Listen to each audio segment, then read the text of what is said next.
eyes that put you to bed at night and got you laughing so you go into the next day with joy. Ladies and gentlemen, my friend and one of the funniest guys I know, this is Craig Ferguson.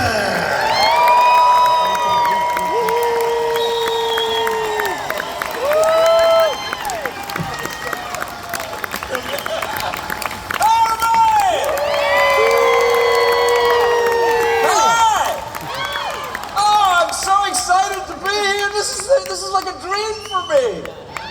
This is a dream for me.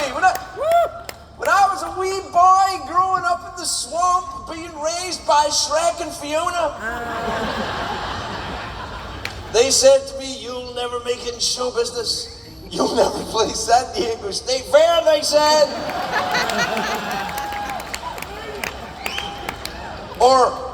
And I'm so happy to be here because this is my favorite town in America. If it's a town, are we in a town? I think we are.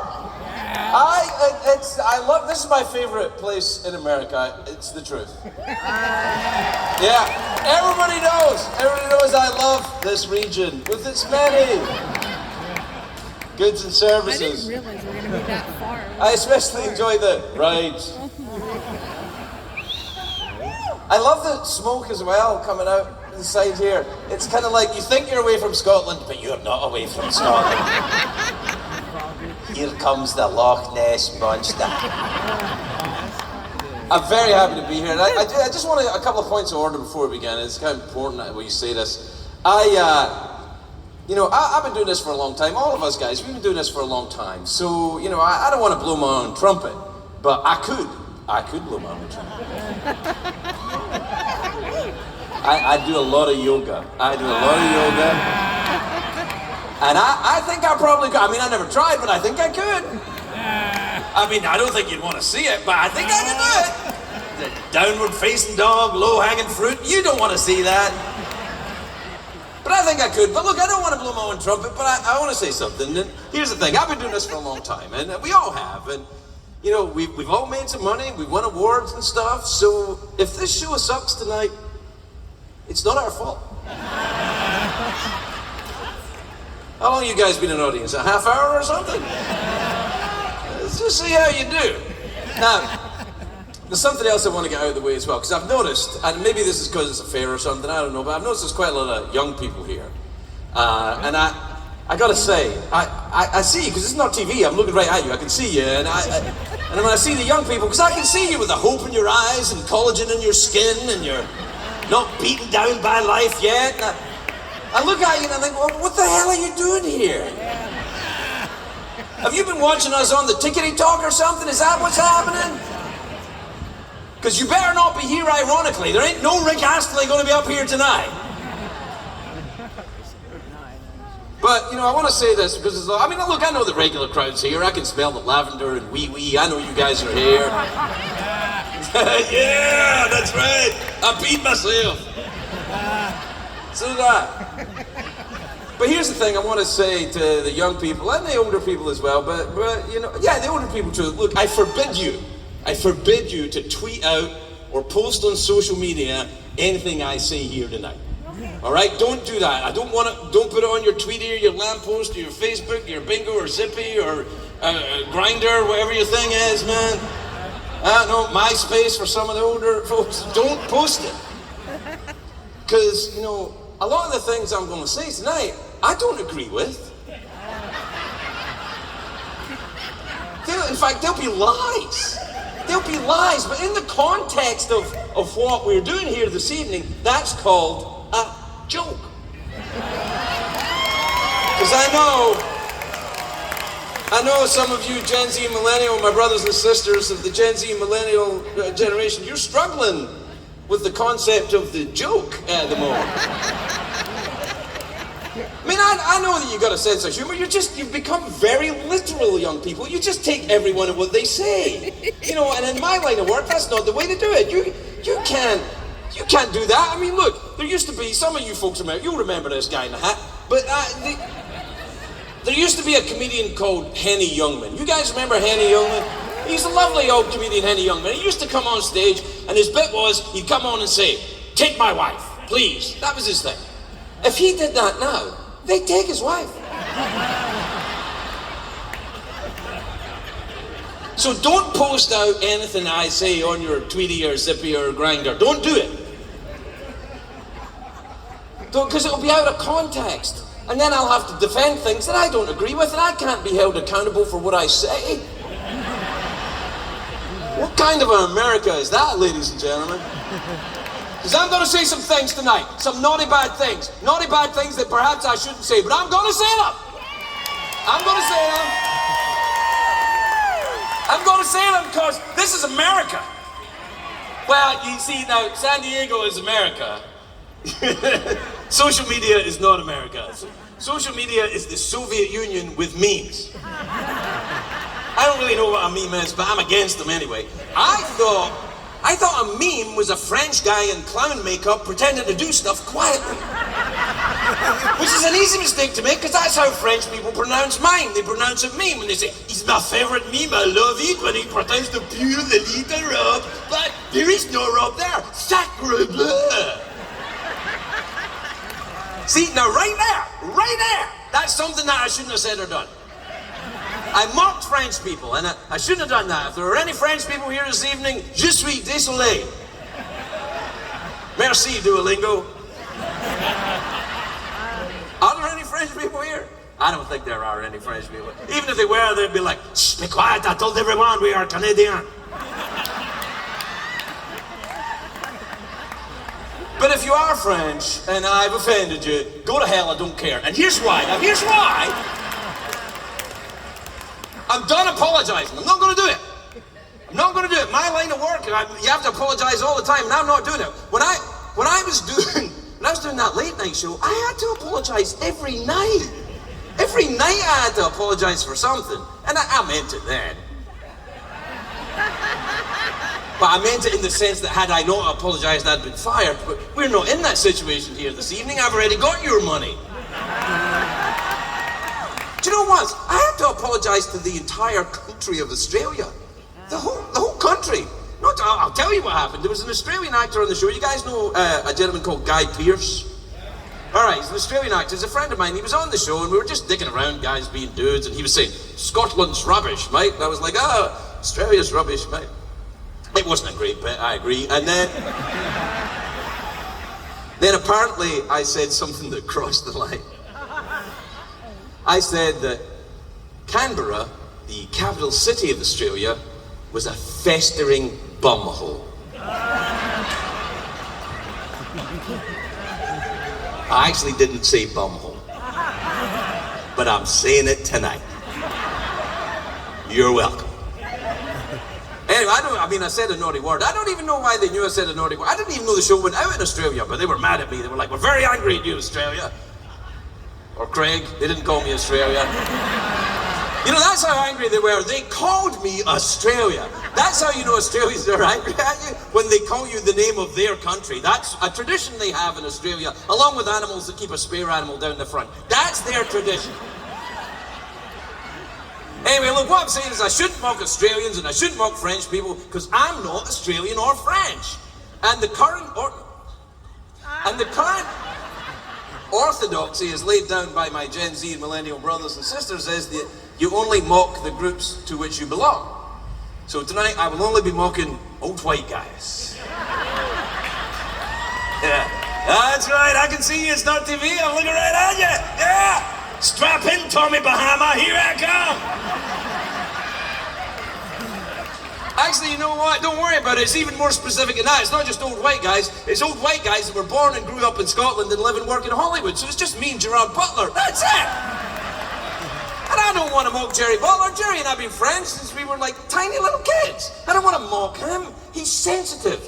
He's nothing like the characters he plays in the movies with, you know, like, "Welcome to Sparta, ah ha ha." He's nothing like that. He's much more, what's the word you guys use? He's, pussy.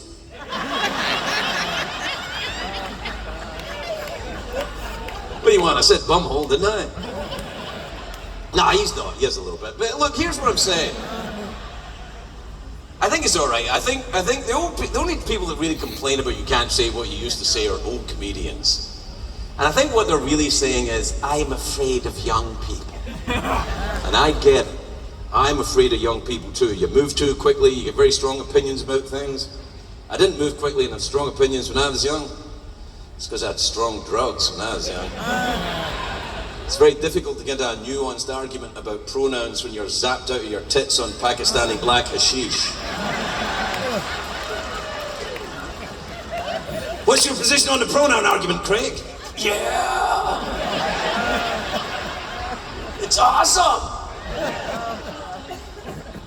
Anyway, you know, it's fine. You can say what you want. I think that the rules of comedy are what they always were. You know, just be funny and don't be a dick.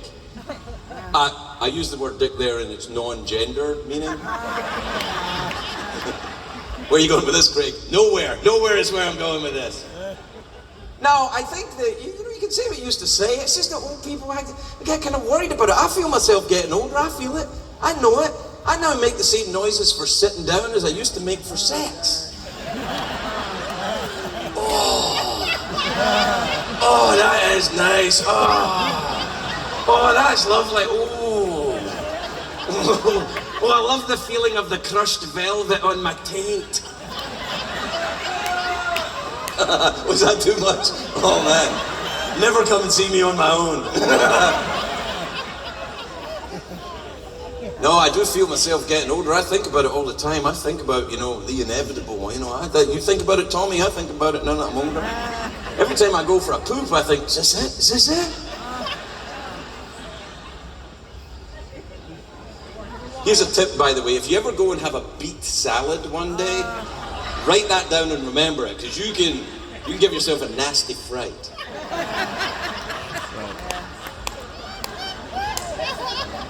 But I think about the inevitable. I thought I was going to die when I had the COVIDs. Did you guys hear about that, the COVIDs?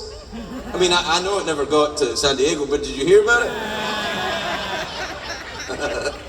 Nah, you know, it's a terrible thing. I'm sure a lot of you have had it, and I've had it twice. I had it twice. I got it right at the beginning, the COVID, right at the beginning. At the very beginning, before masks or testing or anything, right at the very beginning. Right, we didn't know anything about it. This is when we thought you could get COVID from not having enough toilet paper in your house. That's when I got it. The COVID's coming, quick, get toilet paper. What? Because that's how you get it. What?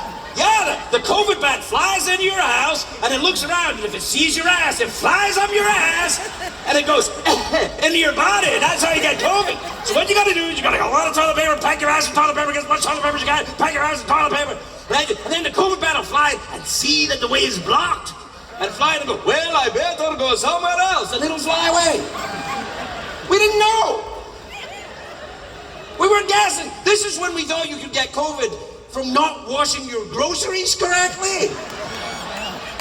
So you buy your groceries, you take them home, and you wipe them down with bleach. Then look at them for 3 days. He's right. If you remember, it wasn't just the COVID as well. It was also, back then, in those days, the beginnings of it, it was the fear. It was the fear, because you didn't know what bonus feature you were going to get with your COVID. What DVD extra were you going to get with your COVID? You're going to get long COVID, get cardiovascular, you're going to get the beet salad effect. What are you going to get? And I'll be honest with you, first time I got COVID, the COVID was bad, but the bonus feature was much, much worse. My bonus feature, first time around, was a horrible, debilitating, agonizing UTI. That was a distinctly female. Do you know what? I'd like to apologize to every single woman who is here tonight. I had no idea what you were going through, my sisters. No idea. Bread and roses, my sisters. Bread and roses. I had no idea. If you don't know what a UTI is, you're probably a dude. The UTI stands for a urinary tract infection. Oh, really, Craig? I thought only ladies got a UTI. No, anyone that's got a UT can get an I. Craig, are you saying you didn't clean your vagina correctly? No. And anyway, that's not how you get a UTI, you stupid bastards.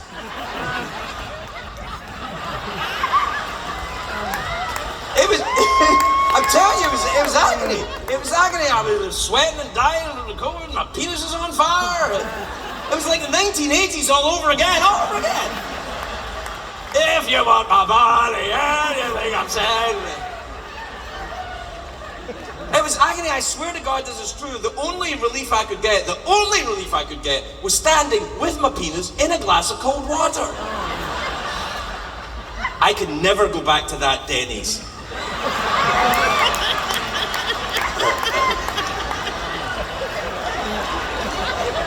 Just pancakes, please, just pancakes, thanks.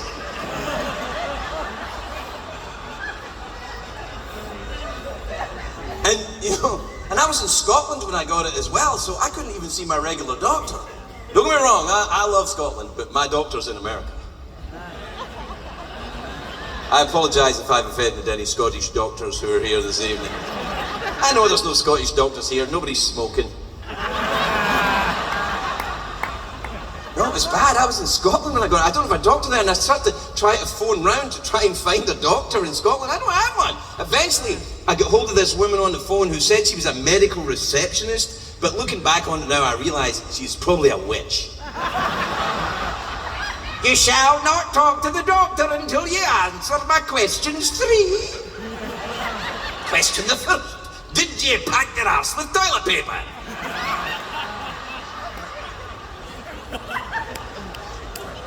I was like, I got a little annoyed at her because I was trying to persuade her we were sick and she wasn't having any of it. And I said, look, this is not something you should say in Scotland. And I said, but look, it's not just a COVID. I've also got a very inflamed penis. And I swear this is what she said. She said, any more of that talk and I'm hanging up.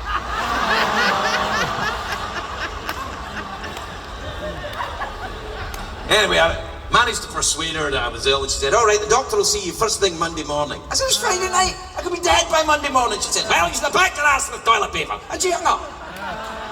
So that whole weekend, I was sweating and dying. I remember about 4 o'clock in the morning, in an apartment in Glasgow, Scotland, I was standing there, naked, with my penis in a glass of cold water. It was bad, and my penis was very distressed. It was like, ah! I was like, quiet, Snorky, it's all right, boy. That's right, Snorky, yeah. It was really bad. But here's the thing, something happened during that night. I thought, Craig Ferguson, you are mentally a very unwell person. I was sweating and dying from a fever, and I was standing naked, and with my penis in a glass of cold water, and I heard this voice. Well, it wasn't really a voice, it was my voice. It was this thought in my head. Normal people don't have thoughts like this. This thought came into my head, and it went like this. It went, if I live through this, I'm going to put it in the act. That's not right. Anyway, I went to see the doctor first thing Monday morning, and I walked in, and it was a little awkward, because I'm a Scottish Protestant man, and the doctor was a Scottish Protestant woman. So we don't normally mix. At all. We don't. Even we have babies a very different way to you. We do it by mail. Anyway, it was uncomfortable. And so I decided I wasn't going to tell her about what was going on downstairs. But she's a doctor, and she knew there was something wrong. I said, it's COVID. She went, uh-huh. Did you pack your ass with toilet paper? I said, I did. She said, it's probably not COVID. What else is it? She said. I went, all right. It's my penis, doctor. And I swear this is what she did. She went, oh, great. So she said, get up the table, we'll have a look at it. So I got up the table and I pulled down my pants, and I swear that she looked at it and she went, oh, that is very unpleasant. Oh, she got a little tongue depressor and she moved it a little bit. Oh, 10 points off Slytherin.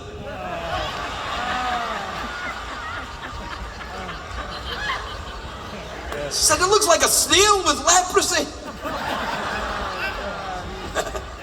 I said, am I going to die? She went, no, it's a UTI, you big baby. I'll give you some antibiotics, it'll clear up. I said, what about the COVID? Am I going to die from that? She said, I don't know.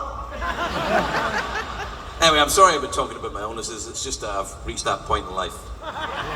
That's what my stories are now. When I was young, my stories were great. It was like, yeah, we took some Patagonian acid, we stole the space shuttle and drove it to Hooters. Now my stories are, well, it turns out I had an infection in my pee-pee hole.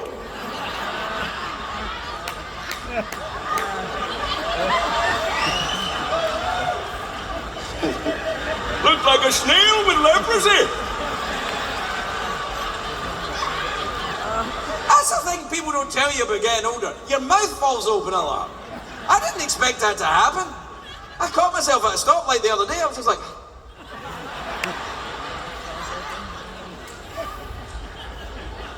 Anyway, I won't talk about my illnesses anymore. After I tell you about the second time I had COVID. The second time I got COVID, the side effect was much worse. It was nothing to do with my pee-pee. It was something called a chalazion. I didn't know what a chalazion was. I thought, chalazion? You mean I've got a leprechaun's walking stick? Hee, touch me, chalazion, and I'll give you a pot of gold. This is how leprechauns walk when they've got UTI. But he said, I've got a chalazion. If you don't know what a chalazion is, it's a very unpleasant eye infection. Looks like a sty, but it's not a sty. It's much worse. It's terrible. And I was in Scotland again when I got the COVID again. So I had to go and see the same doctor. It's the only doctor I know. Now, I walked in to see the doctor, and my eye looked bad. It looked like a baboon's anus on my face. And not in a good way. You're right, that's too much. It was too much. But it was bad. It was like that. And I walked into my doctor in Scotland. She went, "Oh, what's that?" I said, "I don't know. That's why I've come to see you, comma, doctor." She went, "Looks like a sty, but a very bad one." I went, "All right." She went, I better have another look at your penis just in case." I went, "No, you had your chance, doctor," I said. It doesn't make any sense.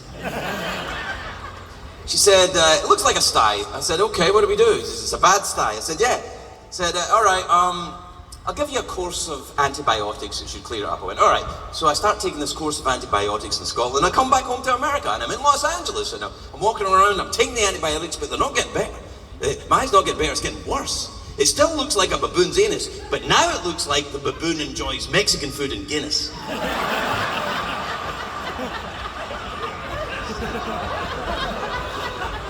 It's bad.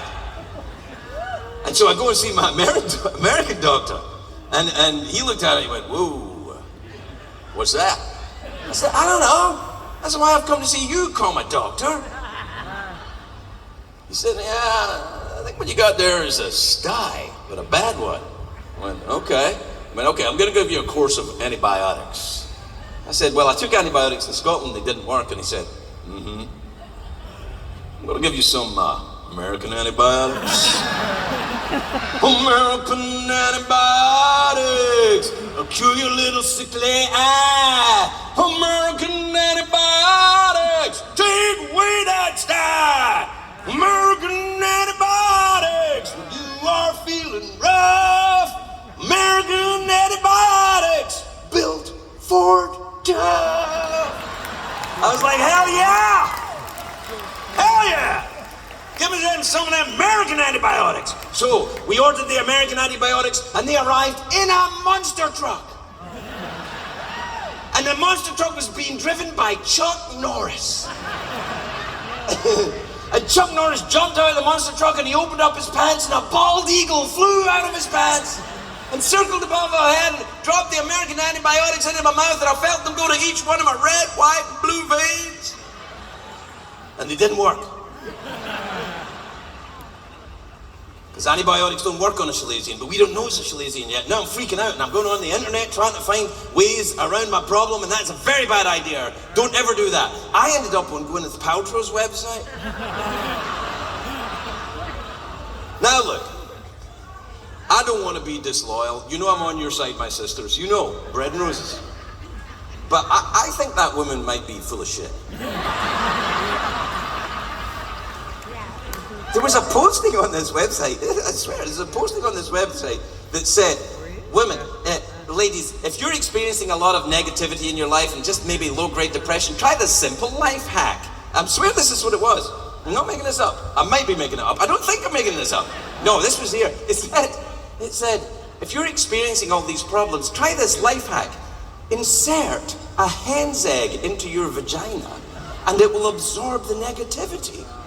Like, are you crazy? Do you know how dangerous that is? That is so dangerous. What if you were at church and that hatched?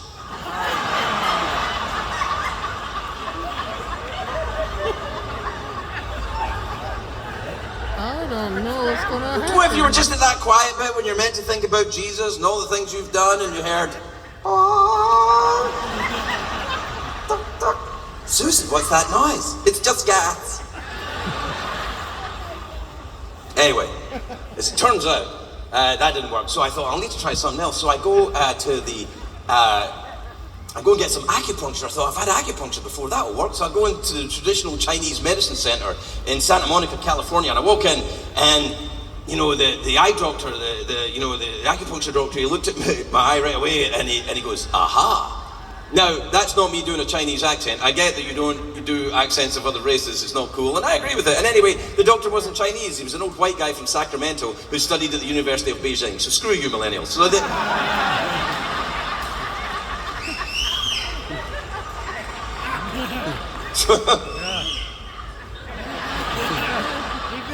do you know, people sometimes say, hey Craig, are you worried you'll get cancelled on social media? I'm like, I'm 62 years old, I don't worry about that.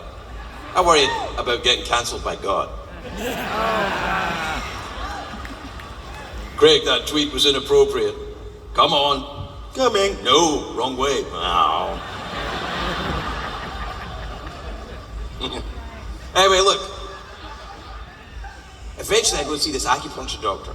And he looks at it, he goes, all right, eye infection. I went, yeah. He went, take off your socks and shoes. I went, well, he went, take off your socks and shoes. So I took off my socks and shoes, and he got a little acupuncture needle, and he goes between my big toe and the toe next to it, which in my case is actually bigger than my big toe. I don't know what it means. I had a girlfriend once who said, it's a sign of intelligence. I was like, not in you, it isn't. I didn't say that then. I waited until we were breaking up. But anyway, he gets the little acupuncture needle between my big toe and the toe next to it, and he went, I went, ah! I went, ah! I went, wow, I didn't know your eye and your foot were connected like that. He said, oh yes. Otherwise, how could you walk to what you see? So finally we are getting somewhere. So he kept doing it. He's going, and my eyes going, ah, ah, going, ow, ow, ow. I said, is this going to cure my eye? He said, no. He said, but it is cool, isn't it? I said, yeah.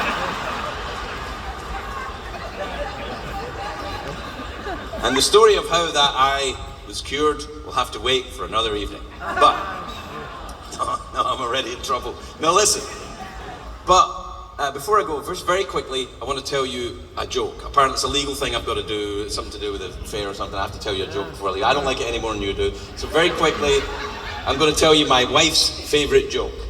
This is my wife's favorite joke. I didn't write this joke, I don't even like this joke, it's not funny. But she likes this joke. I mean, she doesn't like jokes that I make up. I don't know. Yeah. She doesn't like it. We're married. She doesn't laugh at stuff I say. Oh, that's a good joke. Yeah, go and tell that to the San Diego State Fair, and you go. Anyway, this is her favorite joke. It's a Scottish joke, and she loves it, even though she's an American. Well, I'm an American too, but she's from here. Like, right here in Del Mar. That's not true. That's like a complete lie. Remember I said at the beginning I'd be saying stuff that was just a complete lie? That was a complete lie. She's not from here, she's from New England. Which if you don't know New England, it's just like Old England except people have teeth. Anyway, this is her favourite joke, and then I get out of here. Now, I'm not going to take any responsibility for this joke. It's a Scottish joke, but it's not mine. Here it is. It's a very simple joke. Set up, punchline, we're done. I'm nearly done. Here, it's not like I'm going to start this joke and then forget what I'm talking about and start talking about something else. Because I never do that, as you know.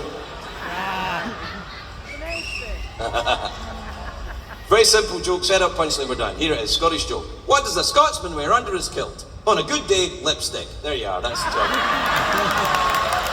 Oh, I know, I'm sorry. It's just a union thing, I gotta do it. You guys are just been delightful. Now I've got a treat for you. Please welcome to the stage the master, the genius, the Mr. Miyagi, the most beautiful man in show business.